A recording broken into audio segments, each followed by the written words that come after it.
turun ke makam Santo Petrus yang disebut juga ruang pengakuan Santo Petrus. Karena disitulah Santo Petrus menyatakan dirinya, memperlihatkan dirinya bahwa dia memang mengakui Yesus sebagai Mesias dan rela wafat meninggal demi Yesus. Oke, berarti ini mereka sedang turun ke arah makam Santo Petrus. Dan artinya ini mengawali prosesi misa inaugurasi ya? Betul sekali, dari sini mereka akan berangkat,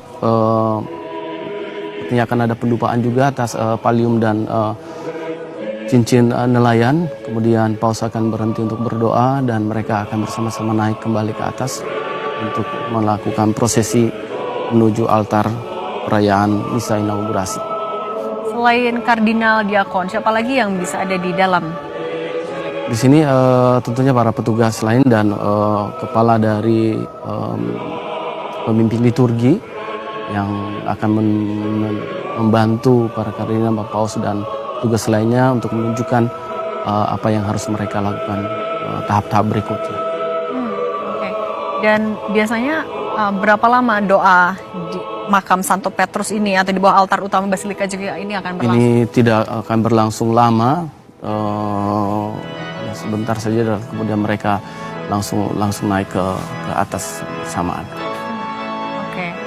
Dan artinya 132 kardinal ya, artinya semuanya hadir di sini. Lebih semua kardinal elektoral dan non itu akan hadir di sana, 200-an hadir dalam misa. Tapi yang hadir di sini di bawah makam ini hanya para patriark saja. Patriark dari Gereja Timur, Bapak Paus, sebenar tentunya pelayan dan diakon. Beliau sedang akan mendupai.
Christus vincit, Christus regnat, Christus imperat. Christus vincit, Christus regnat, Christus imperat. Exaudi Christe, exaudi Christe, Ecclesiae Sanctae Dei, supra regno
lagu yang sedang kita dengarkan juga sama-sama ini apa maknanya? Ini adalah lagu pujian bagi raja yang biasanya dinyanyikan untuk penobatan paus zaman dulu, tapi sekarang digunakan untuk juga digunakan untuk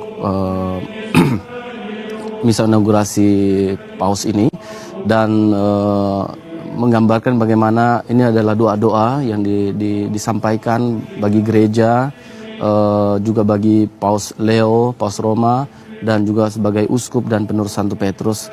Dan doa-doa ini disampaikan juga dengan memohon kepada para santo dan santa yang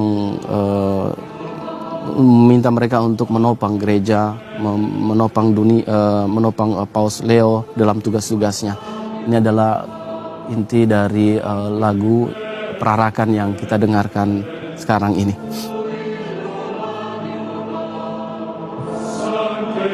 Dan ini adalah nyanyian yang memang selalu diperdengarkan ketika inaugurasi paus artinya Mas ya? Ya, ini biasa digunakan untuk paus mengadakan misa inaugurasi. Ini kalau yang kita saksikan sedang menuju ke area luar artinya ya Mas? Sedang menuju ke lapangan Santo Petrus, kardinal dan patriark.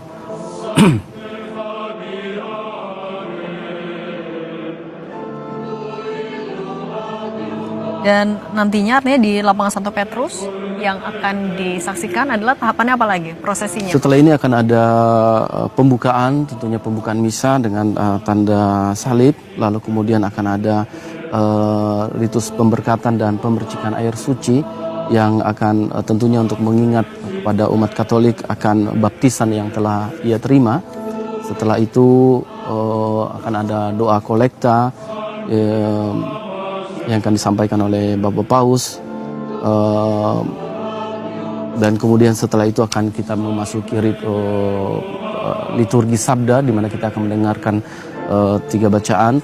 Bacaan pertama, kemudian dari Kisah Para Rasul bab 4, kemudian kita akan mendengar Mazmur 118, kemudian bacaan kedua akan ada 1 Petrus dari surat Rasul Petrus, dan bacaan ketiga yaitu Injil dari Injil Yohanes yang akan dibacakan dalam 2 bahasa, yaitu bahasa Latin dan bahasa Yunani. Nah, setelah ini baru akan ada ritus penumpangan, pemberian palium dan penyerahan cincin nelayan. Baru setelah itu akan ada juga ritus ketaatan pada paus yang biasanya zaman dulu itu di mana semua para kardinal datang untuk memberi hormat kepada Bapak Paus baru, tetapi tahun ini dengan beliau dia akan diwakilkan oleh 12 orang, ada dari uskup, ada imam, ada biarawa dan biarawati, dan juga kaum awam seperti pasangan suami istri dan anak-anak muda. Jadi mereka lah yang nanti akan mewakili seluruh umat Katolik yang untuk memberikan penghormatan, tanda ketaatan kepada Bapak Paus yang baru. Kenapa berbeda tahun ini Mas Erling? Tahun ini berbeda karena memang mau menunjukkan kesederhanaan juga, saya rasakan, bagi keikutsertaan seluruh umat Allah dalam perayaan misa ini. Oke. Dan tidak hanya umat Katolik, tapi juga pimpinan dunia ya, pimpinan negara-negara juga hadir dalam misa inaugurasi Paus Leo ke-14 di lapangan Santo Petrus, Vatikan.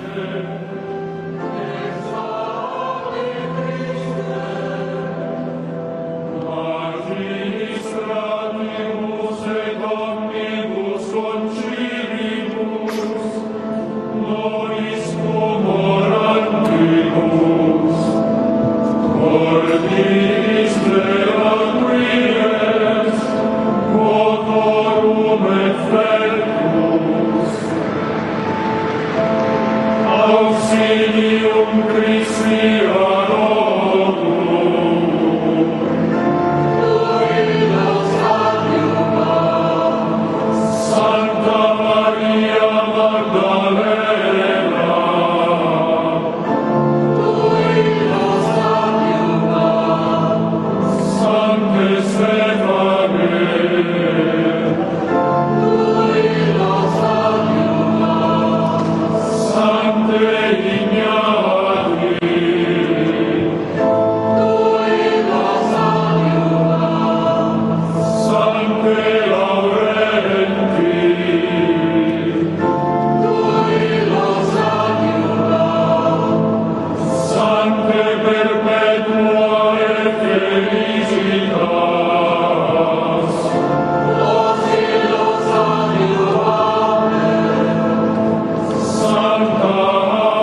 In nomine Patris et Filii et Spiritus Sancti.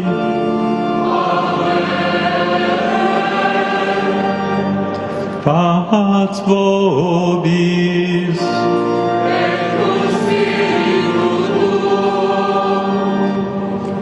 Fratelli e sorelle, in questo giorno fatto dal Signore, rinnoviamo la memoria del nostro battesimo attraverso il segno di quest'acqua con la quale saremo aspersi. Il Signore ci rinnovi interiormente per essere sempre fedeli allo Spirito Santo che ci è stato dato in dono.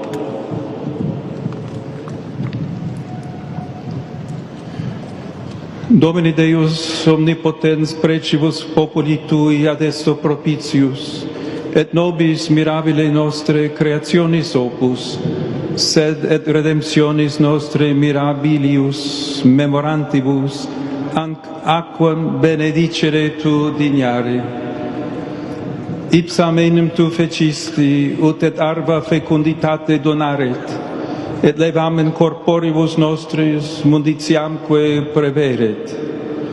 Aquam etiam Tue ministra misericordiae condidisti, nam per ipsam solvisti Tui populis servitutem, iliusque sitem in deserto sedasti, per ipsam novum fedus nunciaverunt profete, quod eras cum hominibus initurus, per ipsam denique, quam Christus in Jordane sacravit, corruptam naturae nostre substantiam, in regenerationis lavacro renovasti.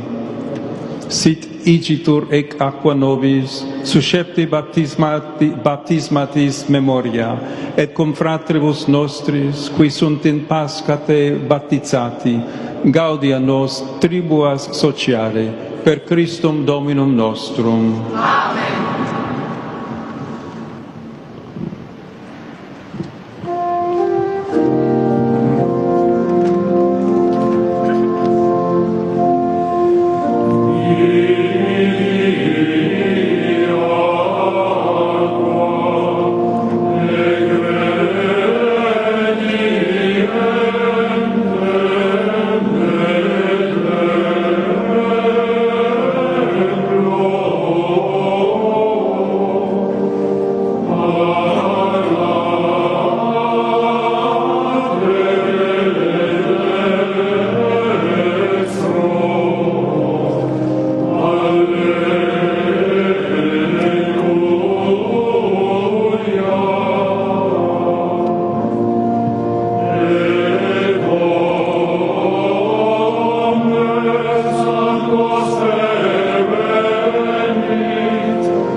Deus omnipotens nos a peccatis purificet, et per huius Eucharistiae celebrationem dignius nos redat, qui mense regni sui participes efficiamur. Amen.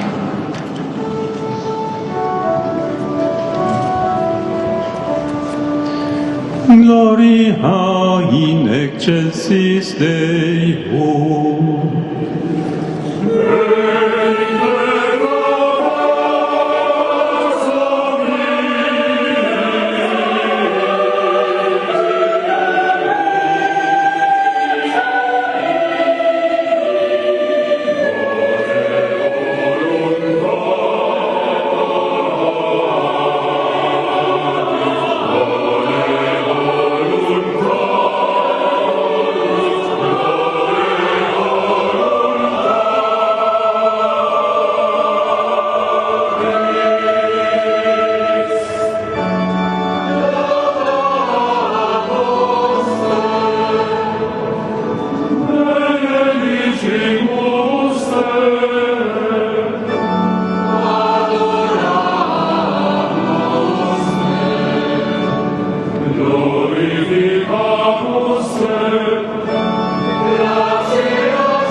Oremos.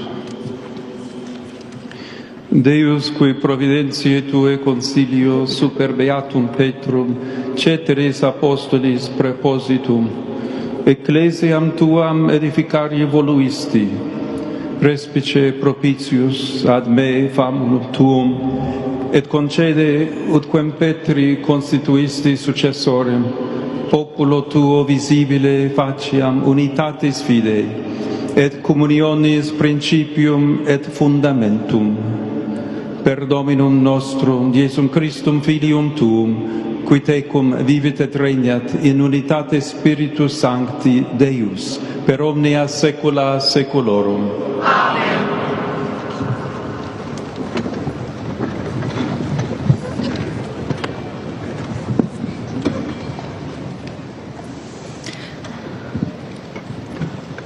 Lectura del libro de los Hechos de los Apóstoles.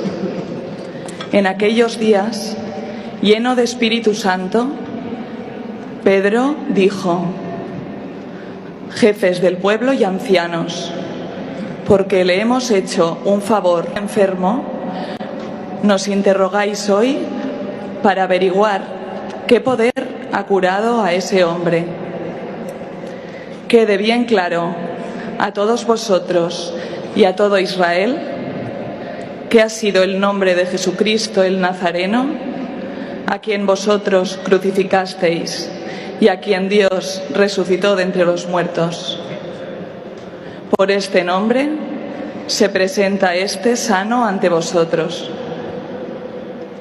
Él es la piedra que desechasteis vosotros, los arquitectos, y que se ha convertido en piedra angular.